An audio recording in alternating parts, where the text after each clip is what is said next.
Welcome to this video on invalid kinematic graphs. In physics, we often use graphs to represent motion, specifically position versus time, velocity versus time, and acceleration versus time. But not all shapes are physically possible in these graphs.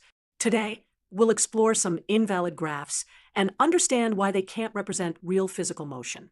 Before we dive into invalid examples, let's review the key relationships between these graphs. Position, velocity, and acceleration are related through derivatives or slopes. Velocity is the derivative of position with respect to time, or the slope of the position-time graph.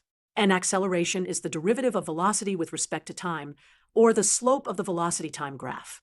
Now, let's look at our first invalid example, a circle in a position-time graph. Here's a circle plotted on the position-time plane. Why is this physically impossible?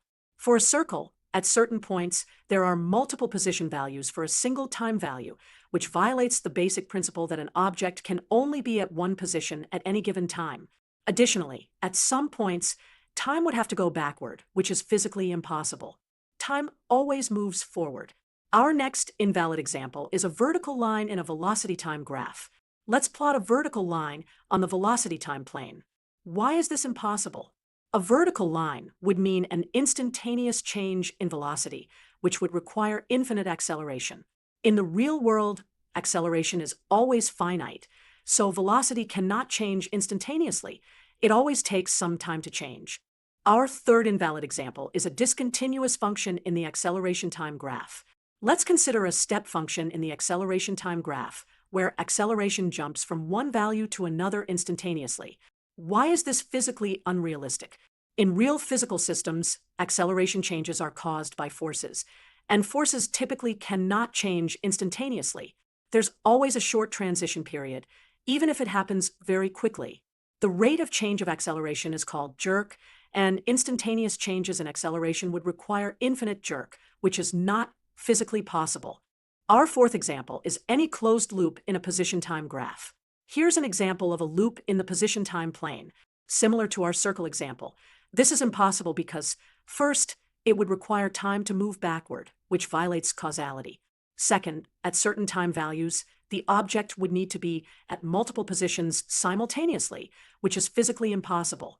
To summarize what we've learned about invalid graphs in kinematics, in position-time graphs, we can't have multiple positions at one time, time moving backwards in velocity-time graphs, we can't have instantaneous velocity changes, vertical lines, in acceleration-time graphs. We should be cautious about truly discontinuous functions. Remember that kinematic graphs must represent physically possible motion. When analyzing or creating these graphs, always check if they respect the fundamental constraints of physics. Time moves forward. Objects can only be at one place at one time, changes in velocity and acceleration require non-zero time intervals, and all physical quantities must be continuous functions of time. Thank you for watching this video on invalid kinematic graphs. Understanding these constraints helps us better interpret and create graphs that accurately represent physical motion. Remember, mathematics allows many shapes and functions that physics doesn't permit. Always check if your graph represents a physically possible situation.